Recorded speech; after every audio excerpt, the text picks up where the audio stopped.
Hi my lovelies, welcome back. Today's case is one that is genuinely breathtakingly awful, and also when we talk about crime, we're often talking about people related to individuals who are murdered. Obviously, there are cases that are distinct from that, such as serial killer cases, but for the most part, random killings are pretty rare, and that's a great thing because we don't want to believe that there are predators lurking in the shadows everywhere we go. But this case really just challenged you on a multitude of levels. Also, for those of you who, like me, studied psychology or you may have studied criminology, you are going to find a little bit of the information in this disconcerting regarding who you may have actually been studying with and the kind of characters that are interested in taking these type of courses. Now, before I kick off with today's true crime case, if you are new to my channel, I release my content here twice weekly, and also you can get extra content on YouTube membership and Patreon. So if you like what you see, head on over there. And if you are returning to my channel and you haven't subscribed yet, why don't you? And get your notifications on so you'll never miss an episode. Also, if you haven't liked my content, please do, because apparently it's really good for the algorithm and I would like to get more people stopping by so I can make even more content. I love making my content. I want to make as much as possible for you guys, so why don't you go ahead and do that? Let's talk about what happened on Friday the 24th of May. This is when 34-year-old Amie Gray, who's from Poole, and 38-year-old Leanne Miles had basically arranged to meet up at Durley, Chine beach. They wanted to enjoy a picnic, they wanted to have a drink together, and they just wanted to hang out and have some fun. Amie Gray was a personal trainer. She was also married to Chine Gray. She was a mother of a 12-year-old daughter. And she was somebody who was a really enthusiastic human being per se, but she loved the sport futsal. It's basically a form of indoor football. And she'd actually been going to a training session before going to the beach. When people talk about who she was, they say she was somebody who was just a all-round wonderful human being. Truly inspirational are things that people have written, and also the most beautiful person inside and out. So we are talking about a woman who encapsulates the very best of everything, all traits, and she is loved immensely and intensely by the people around her. Now, they arrive at the beach, it's late evening. Amie is wearing a navy hoodie, Leanne's in a cream coat and dark trousers, and they're just enjoying a really late night chat. They're watching the full moon, they've got a small fire keeping them warm on the beach. It's idyllic. It's an area where they are genuinely enjoying their connection, their friendship, and of course, just watching the stars and hanging out and talking about life. But it's all going to come to a crushing and tragic end because whilst they are literally just sat on the beach, suddenly from nowhere, an utter savage attack is launched on the pair. It's around 11:40 p.m. And at this point, they're essentially attacked by a young male with a knife. Now, it's Leanne Miles who makes the 999 call at 11:40 p.m. She is frantic. She's desperate when she's on the phone. She's telling the operator, I've been stabbed lots of times. Can you hurry up? Please hurry up. I'm in so much pain. So obviously, absolutely terrified. The police end up receiving a report around 11:42 p.m. and this report says that 2 people have been stabbed on the beach. Now, after the paramedics arrive, Amie is sadly pronounced dead at the scene. When they described how it played out, they said she was unconscious, she was unresponsive, she wasn't breathing, and she was cold to the touch. So instantaneously, we are all aware that we're talking about a huge loss of blood. When you're cold to the touch, it's because you have lost your blood. She ends up being pronounced dead at 24 minutes past 12 in the morning, and this is following CPR. So they did absolutely attempt to save her life, but unfortunately they couldn't. Then Leanne is taken to hospital. She has 20 injuries, mostly to her back, but for the grace of God, she survives the attack. Now, when the police have to tell her that her friends died, she actually says to them, Amie Gray saved my life. So obviously, Amie, when the stabbings were occurring, was trying to protect and defend her friend. And again, if we're going to add another layer to the beauty of this woman, it's that she died doing her best for her friend. And that is the ultimate sacrifice. And the very fact that Amie was a mother and acted in such a maternal way to try to protect, that demonstrates likely the type of human being that she is as a parent, and the loss that her child must feel will be extraordinary, I have no doubt. They actually, as a family, came out and did a tribute after her death. And her mother, Sharon Macklin, said, as a family, we are devastated to have lost one of the most amazing, funny, kind, and energetic souls. When Amie entered a room, it was filled with laughter and her presence couldn't be ignored. She was beautiful inside and out, and there are no words that can express how empty our lives will be without her. We miss her so much, and our hearts are broken forever. Then Amy's wife, Shan, said, words cannot describe the pain that we feel. Amie was the most loving wife and mother. Her giggly laugh and her big smile will be hard to be without. A larger-than-life character. I will miss you immensely, my love, to the moon and back, forever and always. It's a beautiful, beautiful homage to an amazing woman, without a doubt. And I think when a family talks about the fact that life is never going to be the same, ultimately that's the correct description. It will still be beautiful, it will still be happy, but the void somebody leaves in such a traumatic loss is inescapably impossible to fill. Like I said, I'm sure their lives will be rich and beautiful, but they will be without Amie. Now, 3 days after the attack, this is at Leanne's hospital bed, she's fit enough at this point to actually speak to the police officers and to describe what happened. She said that ultimately they were just relaxing on the beach, they were having a nice time, and then she turns around and she notices this boy. That's what she says, boy. She noticed that he isn't very old. She then said that Amie smiled at him, and then basically he goes for Leanne. And at that point, Amie's saying, what are you doing? Get off her. At this point, he then turns on Amie. Leanne tries to run, tries to get some help, but she said at this point she lost sight of Amie because obviously she's trying to get away, she's trying to alert help, and she hears Amie scream, get off me. Now, as Leanne tries to run towards the promenade, Leanne says that he then came back onto her and starts continuously stabbing her. So he obviously thought he'd done enough damage to Amie, and now he wants to finish the job where Leanne is concerned. So this is a protracted, lengthy attack. This guy has an intention of killing 2 women. And she says she was begging him to stop. She actually said, please, I've got children. And at that point, apparently, the attacker walked away. Now, when they do the post-mortem examination, that was carried out by Dr. Perdue at Holly Tree Lodge, and the cause of death at this point was acknowledged as multiple stab wounds. So the police are deeply concerned about the fact there is this attacker who is on the loose because clearly it's random. There is nothing relating to these women that suggests somebody wants them dead. That makes it more complicated. Also, there is an individual who is armed and dangerous and is willing to attack women because that has played out already. So the police really need to quickly act to prevent any more potential deaths. So they go about inquiring, figuring out whether anybody has seen anything, and also spending a lot of time analysing the CCTV footage. And that CCTV footage eventually leads them to making an arrest. This happens on the 28th of May, where a 20-year-old man called Nasen Saadi, a student from Croydon, is arrested on suspicion of murder and attempted murder. He's actually arrested at his aunt's house. There had been a 17-year-old who'd been detained before this, but they had let that particular teen go. Now, Saadi was a criminology and criminal psychology student at Greenwich University in London. Yeah, he was only studying the field that we are all obsessed with, some of us are qualified in, and it makes you think, what actually stimulates someone's interest in this field? Because obviously it could be like mine. I have a deep care for human beings, their behaviour, and alleviating pain. But others could genuinely be equipping themselves so that they can get better at crimes. Think about Ted Bundy. He studied psychology because he was really interested in human being and behaviour and wanted to be able to manipulate people better. So instantly, that's really disconcerting.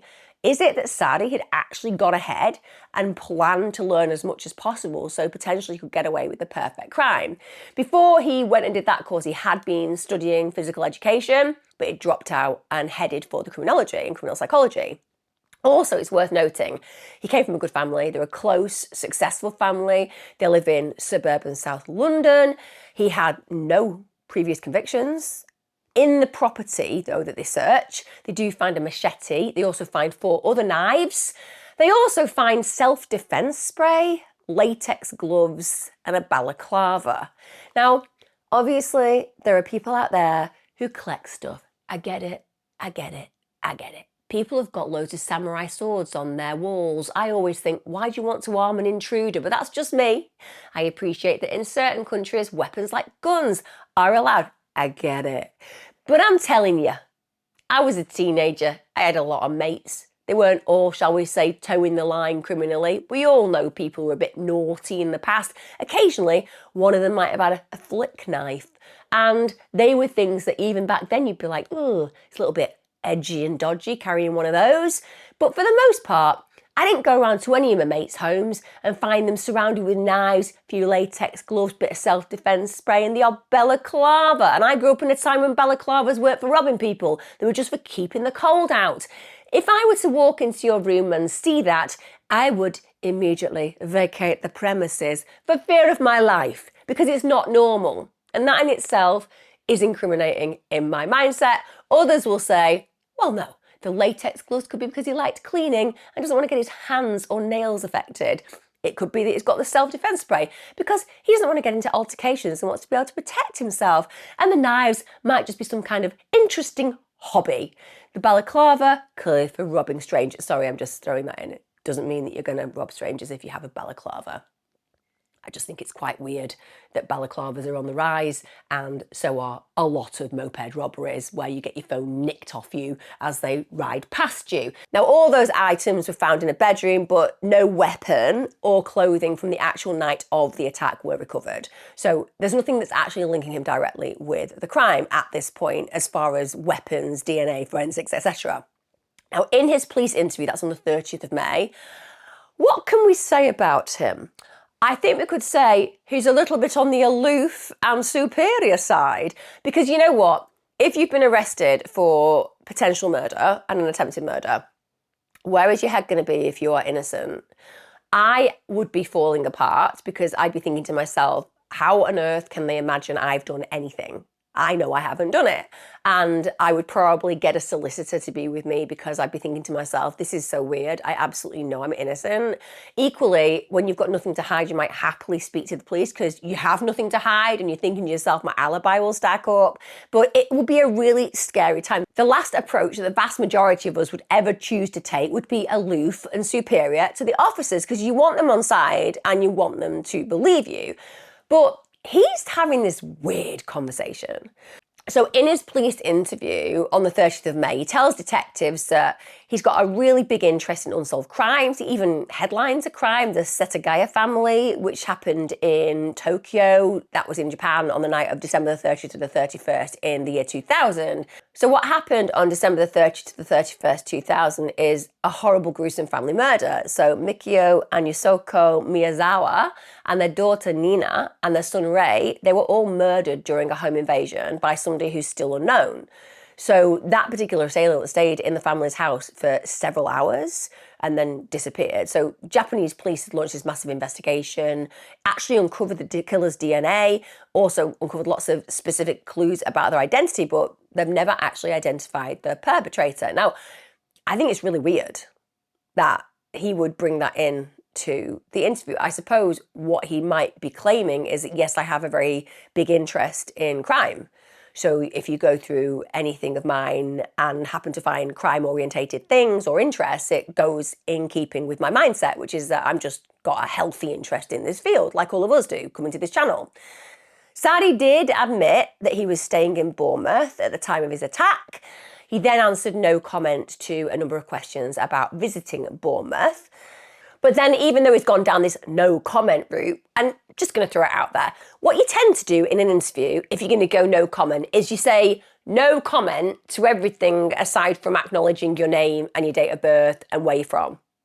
The rest of the time you just go no comment. It's really infuriating, and I always think it makes you look guilty, but with respect, it's the path people choose. What the vast majority of individuals would never do is say no comment to certain questions and happily answer others, or to voice your feelings about certain things and avoid talking about the things they're asking you to. It just doesn't make sense, particularly if you're somebody who thinks he's so au fait with crime and criminal investigations, which he absolutely does. So He says no comment, but then he actually tells the police that his trip had been impulsive, he hadn't planned any activities, and bear in mind, going to Bournemouth, it's lovely, it's a seaside resort, it's somewhere I've toured, I really like it, but I wouldn't be sitting at home thinking, do you know what I'm going to go and do? I'm going to have a bit of an impulsive trip to Bournemouth, because you know what? You need a bit of planning, don't you? Also, dependent on the weather, it might not be perfect for going and doing outdoor activities. There are a lot of things you need to think about, including your finances and where you're going to stay. So with respect, it does seem a little bit bizarre when you're by yourself to impulsively just pop off to Bournemouth. Now, he's asked by the police, why'd you choose that town?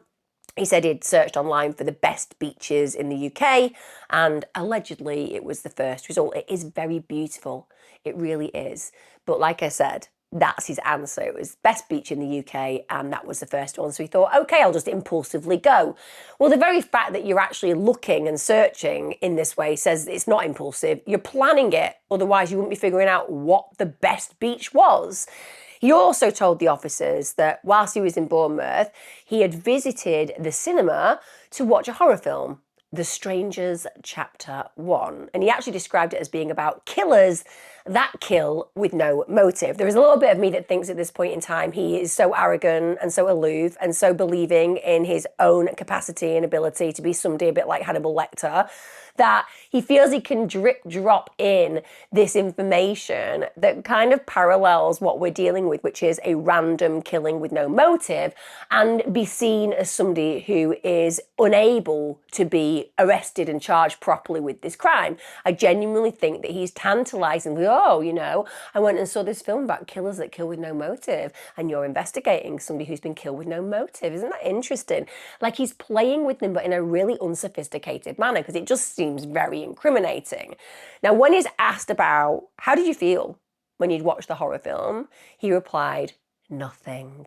Now, of course, it could be that he genuinely did feel nothing after he watched that horror film because, I don't know, maybe it was an awful film, or maybe it's because he has the emotional vocabulary of a rock. But either way, he's obviously engaging with the police to some degree, but not about the information they want to know. He's also questioned about what he was doing after he was caught checking out of a travel lodge on the 23rd of May at 2 o'clock in the afternoon. He tells the police, oh, I don't remember that period of time. Like, literally, he says, I can't remember. Maybe sleepwalking? I probably blacked out. Sorry? Are we actually having this conversation? You think that you just blacked out. You don't have any memory. Yes, I just think I blacked out. How do you remember blacking out then? I can't remember. That's the whole thing about blacking out, isn't it? But the idea that he's saying, I can't remember. Maybe I was sleepwalking. I probably blacked out. He then says, I had a bad memory. I can't remember things that happened yesterday, he added.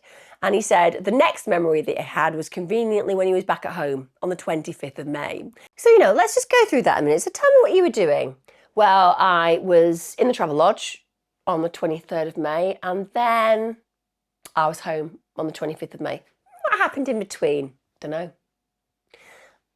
You don't know? No, don't know. I mean, probably, if I was to have to hazard a guess, probably, I was sleepwalking and then unconscious and then sleepwalking and then unconscious and then I blacked out completely and then I was conveniently home. So, were you all right then? Can I leave?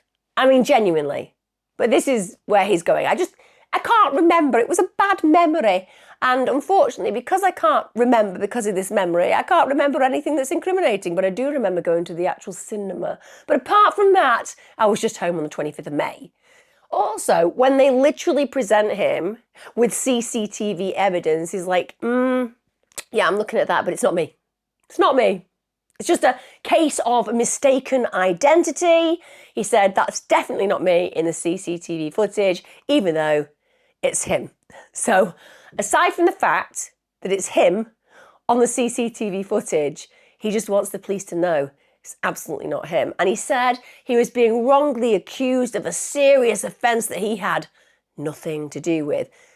How do you know you had nothing to do with it? I absolutely know. I had nothing to do with it. But you said that you don't remember anything. Oh, yeah, you got me on that one. Just give me a few minutes to reconsider my attitude. Do you know what I mean? That's what I'd be saying in the interview. I'd be like, wait a minute. you don't know anything. You think you're blacked out. You can't even deny whether you were involved in this crime or whether you were indeed involved in this crime by accepting it because you said you were unconscious, essentially.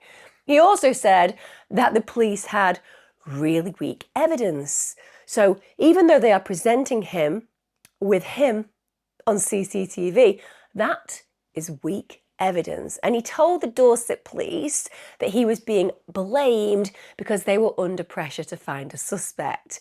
He said he had no reason to attack someone because obviously everybody has a manifesto of who they're going to attack, why they're going to attack, and when they're going to attack. And essentially he didn't have that. So it couldn't possibly be him. And also in the history of criminology and criminal psychology, we've never heard of people who just randomly attack people for no reason. I mean, arguably, his story is immaculate, isn't it? He's got no reason to attack anybody, so just let him go. Like I said, arrogant and aloof, and clearly believing that he can pull the wool over the eyes of these dyed-in-the-wool officers. From the start, we've said this is about us getting answers, finding the truth. Yeah? It's about trying to establish how Amie died, how Leanne was attacked, and why. There's lots of things here that indicate that you are the person responsible. And I'm not responsible. Okay. And I have no reason to attack someone for no reason. Have you been motivated by something else? No comment. I wouldn't attack someone for no reason. So, but do you understand what I mean? Is there something else going on that will be an explanation as to what's then happened? No comment. Your interests? That's related to my university. Your views towards females? No comment. So I really think you've got some important information here. You've got some answers here that can help us deal with what's taken place. So now I think we are getting to the point where, do you think there's anything we've not talked about or asked you about that's important that you need to tell us? I'm just saying I'm wrongly accused of mistaken identity. Okay. And mistakes can happen. And I'm just not responsible. Okay. Is there anything you think we haven't understood? I think just because someone is wearing the same clothes is circumstantial. And having thought about what we've talked about or what we've just said, are you prepared to tell us things like where the clothing is that you were wearing that night? No comment. What we've seen you wearing on the previous nights? I have no comment. The rest of your belongings or possessions are? No comment. And crucially, where you were, because it's a very quick inquiry to confirm where you were, to prove or disprove whether you were the person we're saying has moved along the beach and done this attack. Well, I left Bournemouth on the 25th on like 9 o'clock. Yeah, we know that, but we're just trying to establish where you were between 11 and midnight. And that will really assist.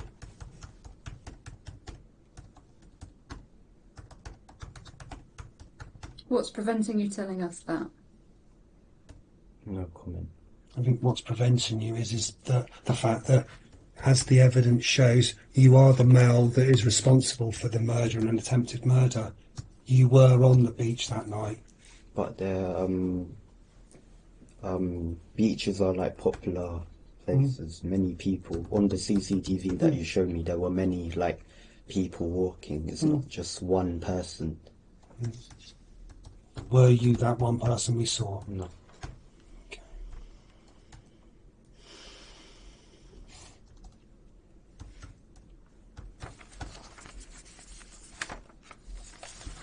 So we'll just a few bits.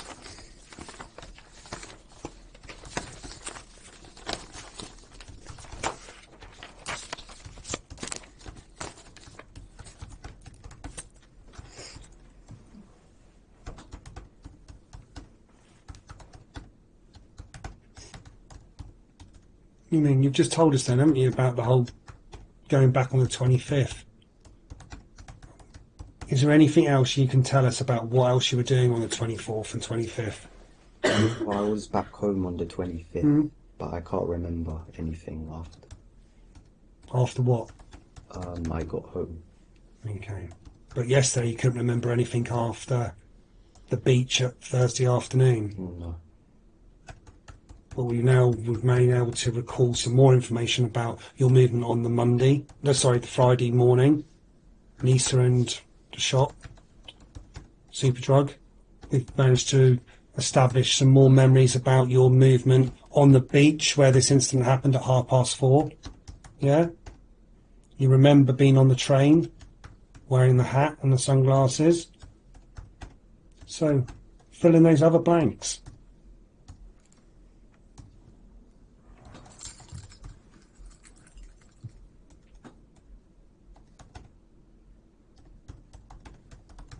You can't, can you? No. And the reason you can't is because the blanks are, you were the male we've just seen on that CCTV that's been identified as being responsible for what's happened to Leanne and to Amie. Is that a question? Yes. Oh, it's definitely. Is that something you'd like to comment on? No. We get to the 17th of July. This is when Saadi's asked to disclose his passwords for his phone and technology. And you know what he does? He refuses.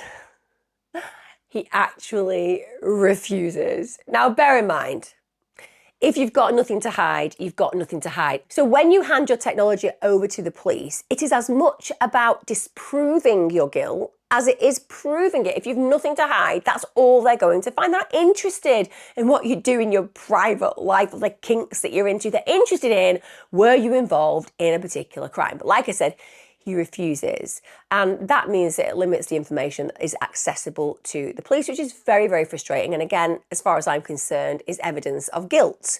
Now, Nasen Saadi pled not guilty to the murder of Amie Gray and also the attempted murder of Leanne Miles. He did plead guilty to failing to provide his mobile phone's password to the police, however. Now, when we get to trial, it takes place at Winchester Crown Court in Hampshire. The trial itself lasted 9 days. Now, the prosecution's case goes like this. They say the defendant seems to have wanted to know what it would be like to take life. Perhaps he wanted to know what it would be like to make women feel afraid. Perhaps he thought it would make him feel powerful, make him interesting to others.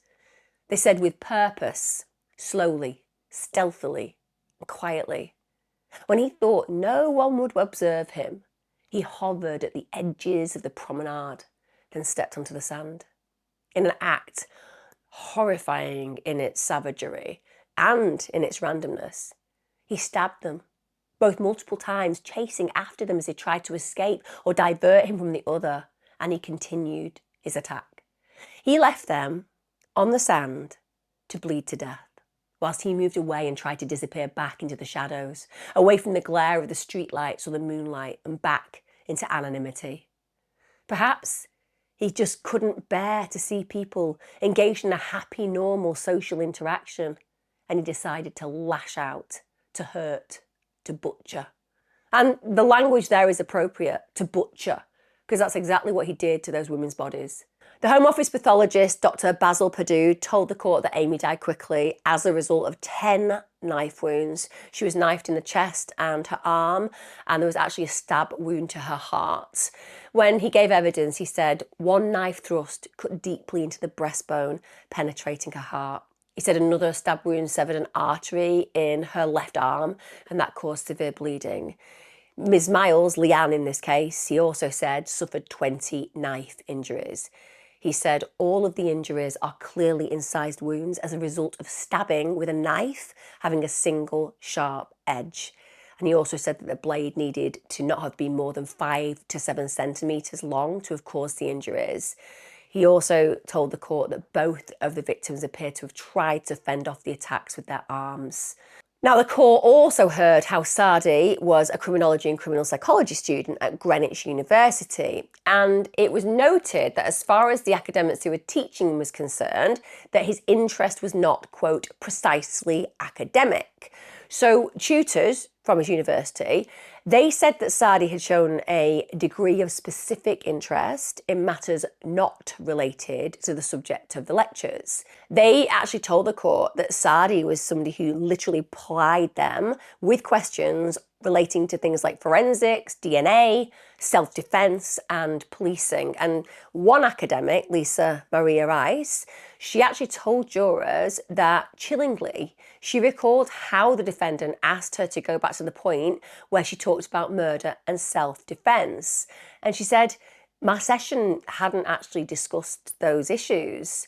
Saadi also asked her questions on how to get away with murder and how often a self-defense argument would go through if a person was attacked first.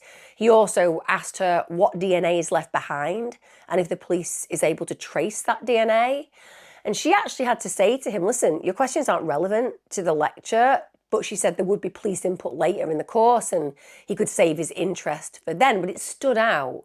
The very fact that this will be a lecturer who gets asked a million questions and constantly will be having their knowledge pricked, that means that there was something about him that stood out to her. And that question actually prompted her to say, you're not planning a murder, are you? He then said, no, that he's researching an article he wanted to write. Now, Dr. Rice's partner, who's actually a special officer, Pavandeep Singh Anija, they were asked to give a talk to students on policing. That was in the November. And he actually told the court that, again, the defendant asked questions on DNA, on how to get away with murder, on those type of things. And he said there were questions along the lines of, if a crime is committed in one area, would that information be shared elsewhere? And there were more questions. What are your thoughts on females as police officers? And he said, I thought that was a really strange question. I suppose some people would say, well, not necessarily, because when you think about gender divide, strength-wise, of course, men are much stronger. When you think about women being at risk sexually, they are more at risk sexually on the streets. And when you think about the fact that a lot of criminals are quite happy to punch a woman and to attack a woman, you can imagine that some people are not comfortable with women on the beat. Equally, we live in a time where women have an option to choose and have a right to choose and should be celebrated for those choices. But I do understand that that question could be contextual, a genuine concern about female safety. But it sounds like he wasn't coming across when he was asking those questions in that context. Now, Mr. Singh said that the questions were to an extent relevant and he didn't actually find himself challenging them at the time. But one of the things that was problematic at the university, one of the things that was noted by lecturers, was that Saadi did harbour some really strong misogynistic views. He repeatedly apparently told fellow students that women were weaker than men and should not work in certain jobs. Now, it interests me that Saadi didn't get disciplined on that.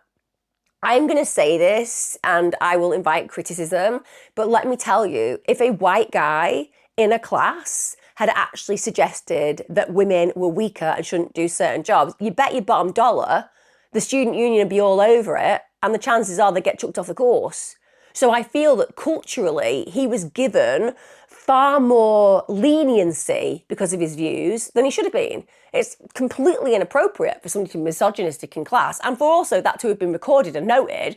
Why wasn't he taken to task? It was also noted in court that Saadi had a big interest in true crime, in horror movies and in knives. Now, of course, I've got a big interest in true crime.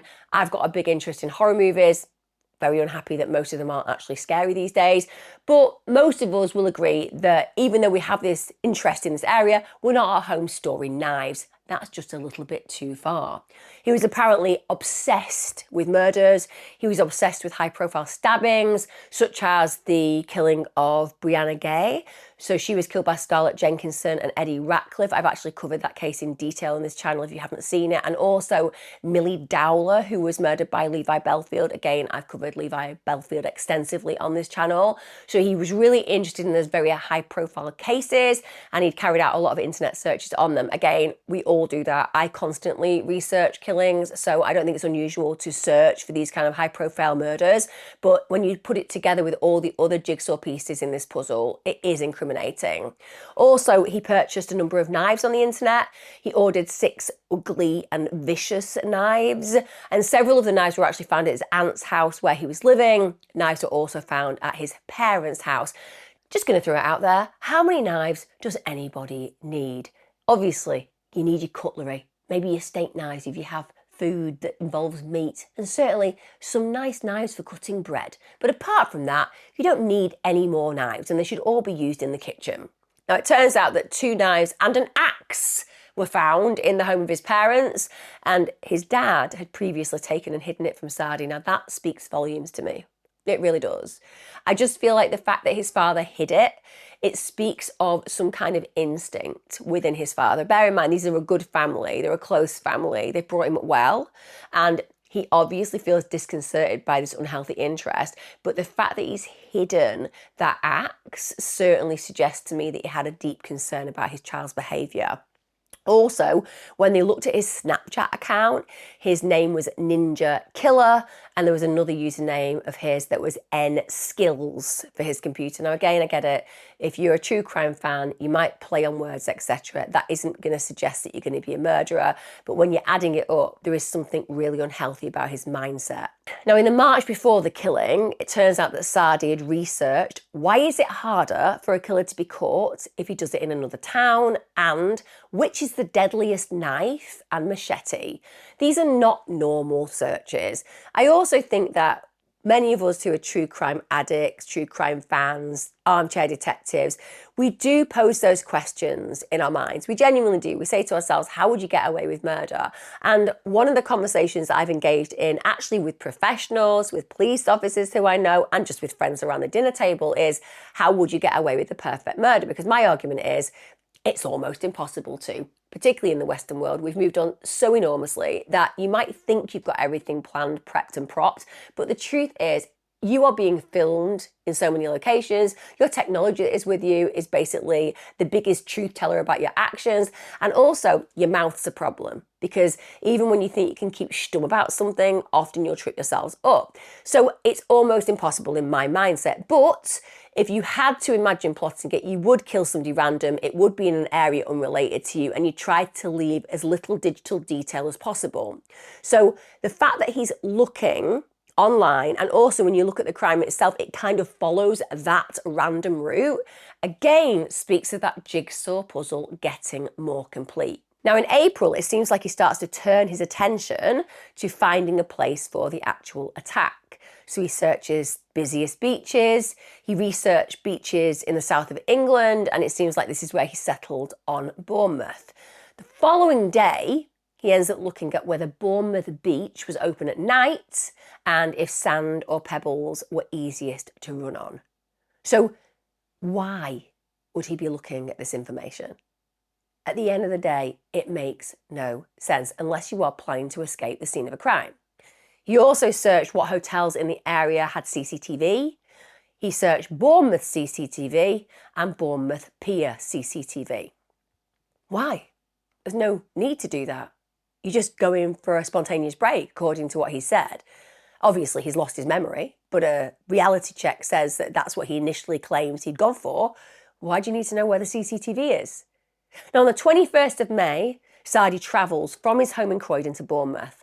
And of course, as we would imagine, because he's coming from London, the CCTV is literally following him making the journey. Now, it turns out he booked 2 hotels in Bournemouth for a 4-night stay. He arrives, he checks in into a Travelodge hotel. For those of you who don't know what Travelodge is in the UK, it is a chain of reasonably priced hotels. A Travelodge, you'll always get a decent breakfast and a reasonable bed, but it will be, shall we say, on an economic level. I have used many of them in the UK.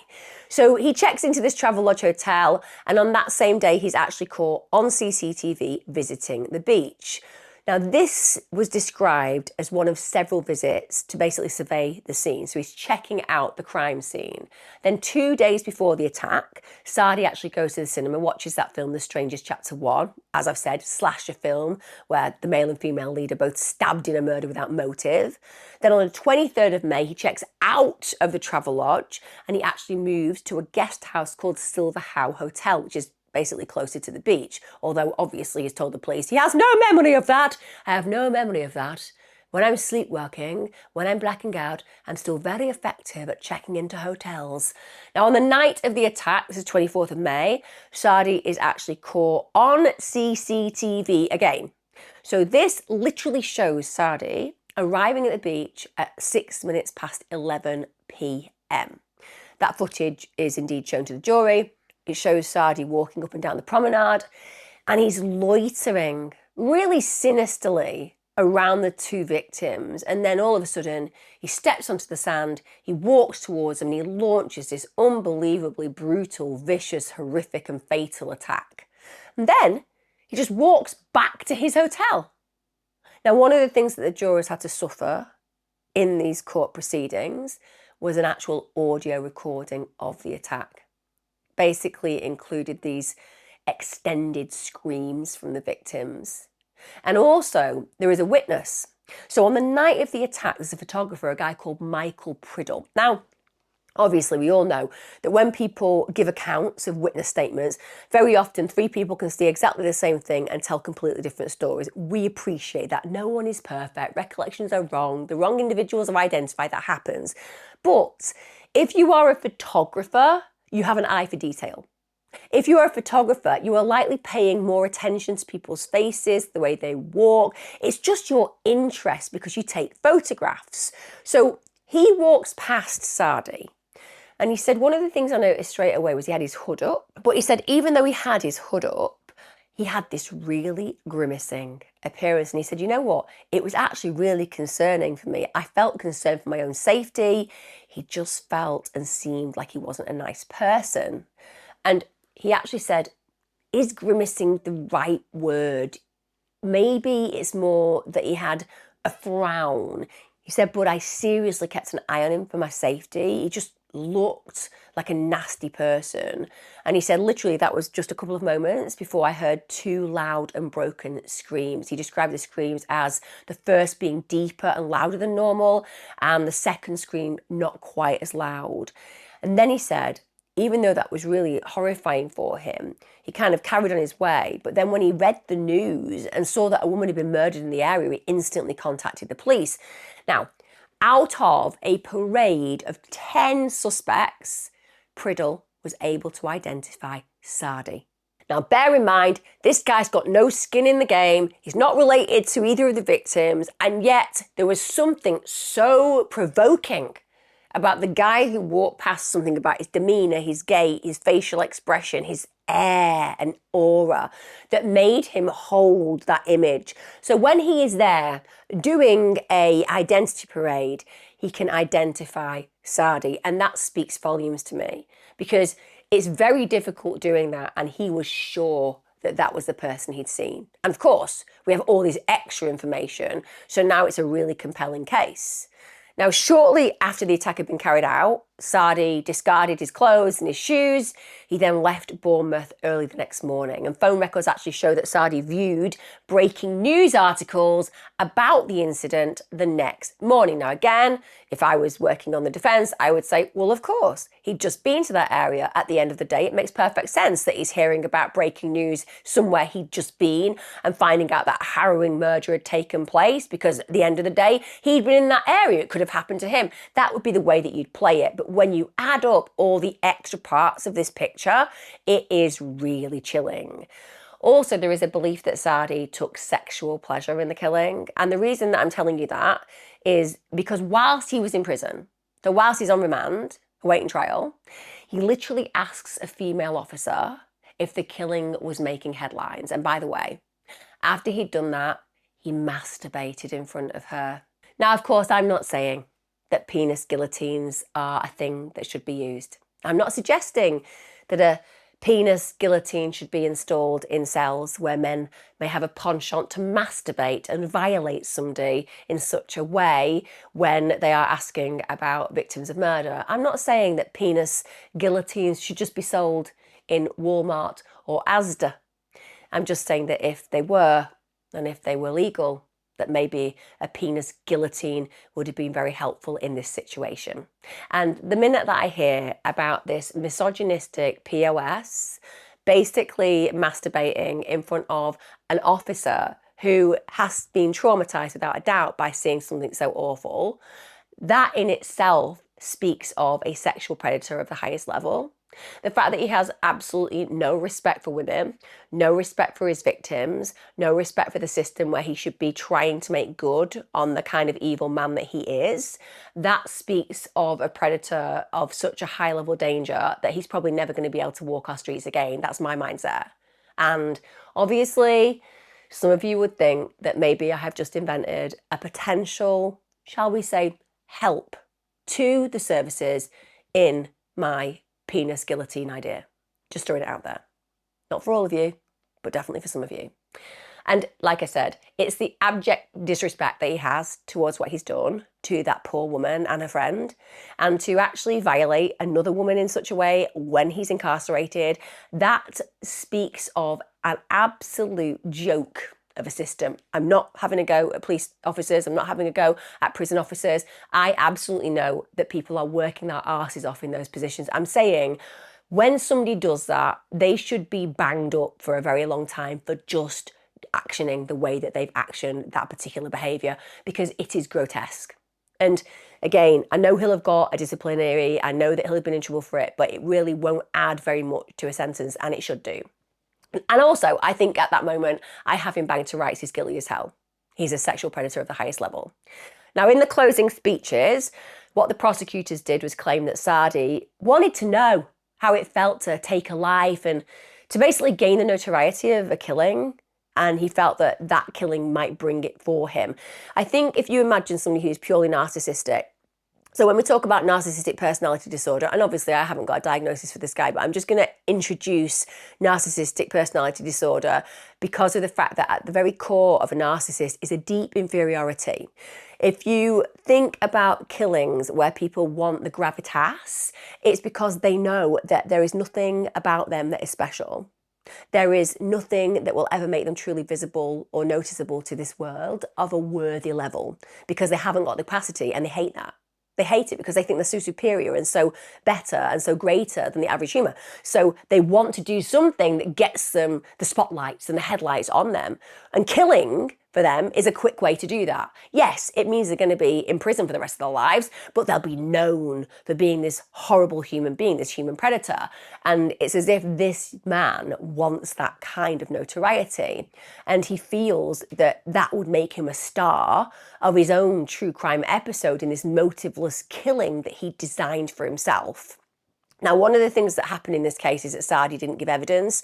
Of course he didn't, because we've already heard that when he was in a police interview, he was saying no comment, and then he was actually talking to the police in the interview, making no sense. So he's not somebody who's going to be a reliable witness. He's probably going to incriminate himself hugely. Now, in his defence, Charlie Sherrand Casey spoke, and I have to give Charlie Sherrand some kind of credit for what I would say is a bizarre but quite brilliant defence in some ways, because he's just going to go down the whole mistaken identity route, even though they have this guy on CCTV and they've kind of been tracking him from place to place. But let's just go down this route because this barrister's confident, if nothing else. So he said that Saadi was spotted in a different location to the killer at the same time. So there may have been another person responsible. Now, of course, what we know is that timeframes are always disjointed. Who is walking around like, all right, it's 1 minute past 1 now. Who am I going to see right now? Yes, it's 3 minutes past 1 now. Who am I walking past? Like, that doesn't happen. If somebody says to me, when did you burn your dinner? I'm going to be like, ooh, somewhere between 12:15, 1 o'clock. I don't know. I didn't think anybody was going to ask me that question. So timeframes are always a little bit strange. It doesn't mean that a person didn't go ahead and commit a crime because you haven't got the perfect time when you think you've seen them. But what he says is the police have tunnel vision. That has happened before. We have covered cases where people do have tunnel vision and innocent people are framed. But this defence barrister said, the theme of my address to you is that Nasen Saadi has been an easy investigatory target. Yes, I think you'll find he was, but that's because he was on CCTV and he had all those really random searches that just incriminate him. And also he wouldn't give the police any of his digital stuff so they could just check he was innocent. And like I said, he's literally on CCTV. And also he claimed he lost his memory. But should we not go into... No, we won't go into that. We'll just say it definitely wasn't him. But basically this barrister says he made himself that by virtue of circumstance, and of course, the purchase of knives and internet searches, yes, he did make himself that by virtue of circumstance, but that doesn't mean he didn't do it. But this is what the barrister is saying. Basically, it's just all this other stuff you found out about him that looks deeply incriminating, that makes you think that maybe he did it, but really it wasn't him, and all this other stuff is just extra noise. He went on to say, like so many murder movies on the big or small screen, the obvious candidate turns out to be an innocent stooge. No, I think you'll find most of the time when we see things on the big and small screen, it is actually the fact that you figured it out early on and it was, for example, the partner. And in this case, if it's on CCTV, it kind of makes you feel like it definitely isn't an innocent stooge. He then said, I submit, on behalf of Nasen Saadi, the police and prosecution have seen an image but can't look beyond what it shows. They've seemingly made mistakenly or intentionally a massive flaw in their whole case. Yesterday, Mr. Jones Casey told you that the police had been meticulous.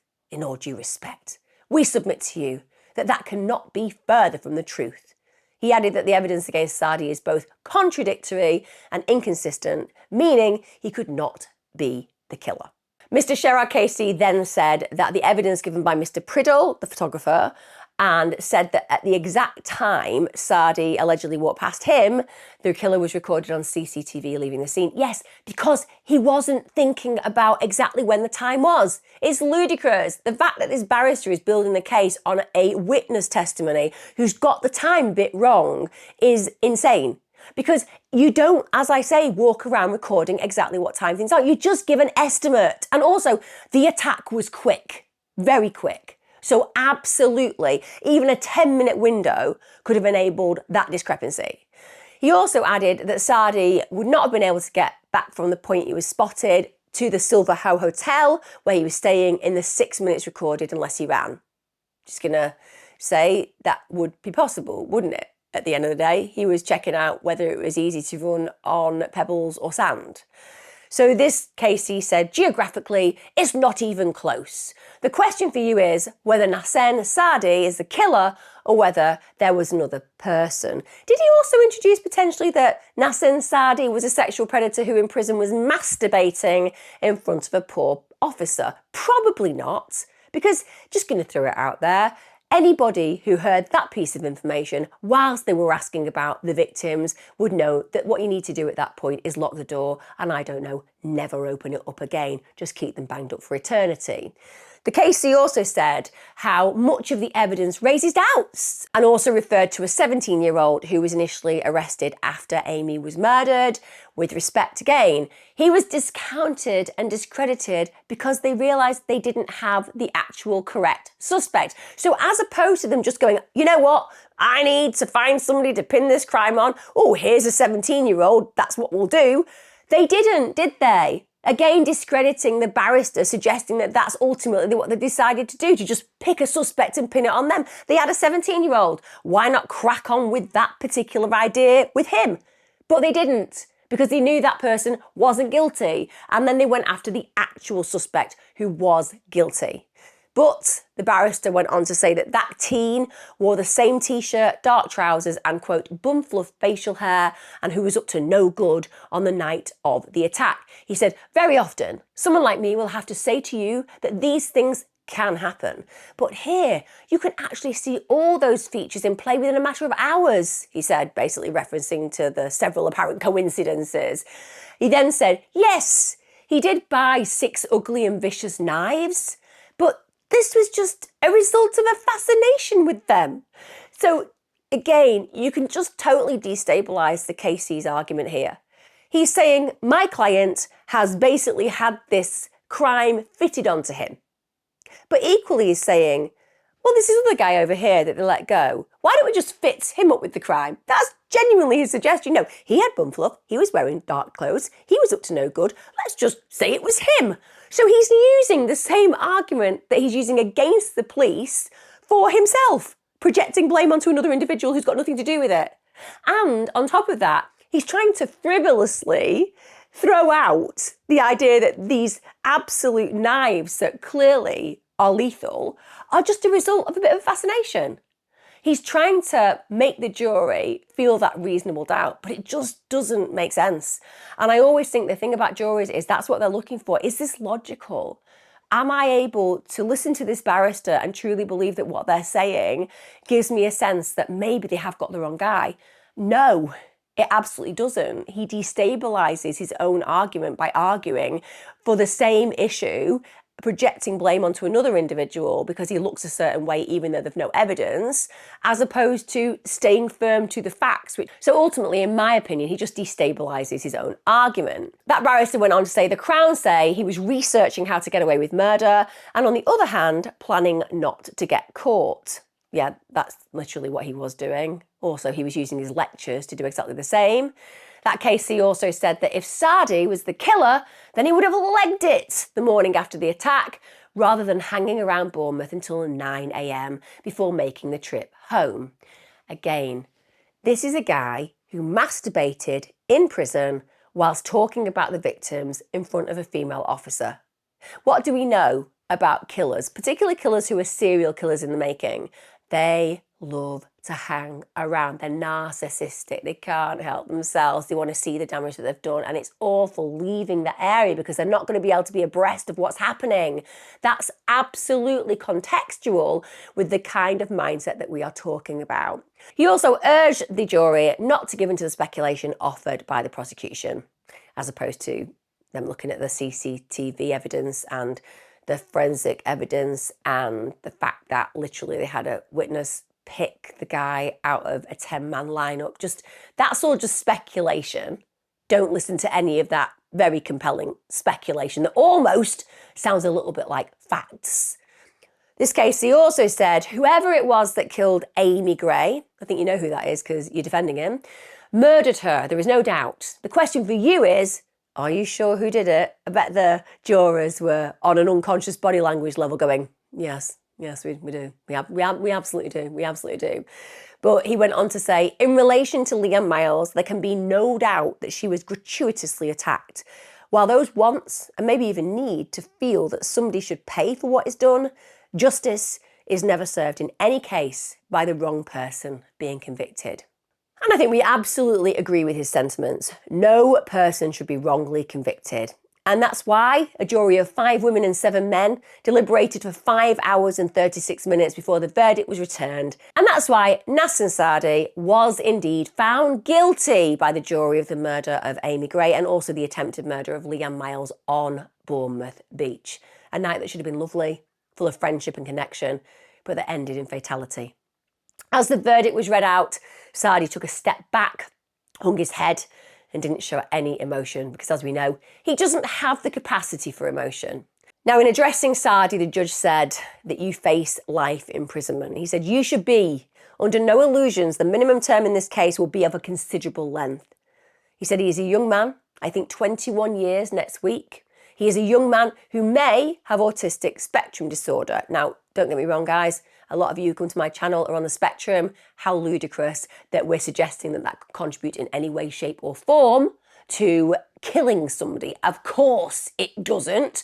But if you are a fair sentencer, you have to look at a paradigm of everything, including psychological disturbers, any developmental issues, and so on and so forth, to ensure that you place that person in an appropriate setting, and also you give them the sentence that is appropriate when you consider the whole as opposed to the parts. The judge also said that she would seek information from a neurodevelopment specialist. Before sentencing, the judge added, it seems to me that it is my duty to find out as much as I can about you. She said a psychiatric report for the defendant will be prepared before he is sentenced, and he is actually scheduled to be sentenced on the 28th of March 2025. I will absolutely update this video when we get the results of that sentencing. Obviously, we know it's life, but what the minimum sentence will be, we do not know. I would say this is a planned, premeditated and researched crime. It's extraordinarily evil. And essentially, there are no mitigating factors as far as I can see, aside from the fact that potentially he was of apparent good character before the event. So the bench for starting is going to be a very high proportion of years. Age is always something that can reduce some years because there is a belief in rehabilitation and the fact that people change, you're developing brain-wise until at least 25. So sometimes that can reduce it, but you're talking about an unspeakably evil crime, and that is going to have very serious ramifications sentence-wise, and rightly so. Now, in a statement read outside court, Leanne Gray, of course, the victim's wife, paid tribute to her late wife, Amie, and just praised everybody involved, the medics, the police who helped her. She said, "I want to take this opportunity to thank all of Dorset Police, the jury, prosecution team, the medics, the first response team, to each and every person who helped bring Amie the justice she deserved. Amie will never be forgotten. She touched the lives of so many. The immense support and love shown by everyone reflects just that. Amie's life has been brutally taken, but now she can rest in peace. Her strength lives on in all of us." Then we had her mother, Amie's lovely mother, Sharon Macklin, saying, "As a family, we are absolutely devastated to have lost one of the most amazing, funny, kind and energetic souls. When Annie entered a room, it filled with laughter. Her presence couldn't be ignored. She was the most beautiful person inside and out. We will miss her so much. Our hearts are forever broken." Then Detective Inspector Mark Jenkins spoke. He said that Amie was just so selfless in her bravery.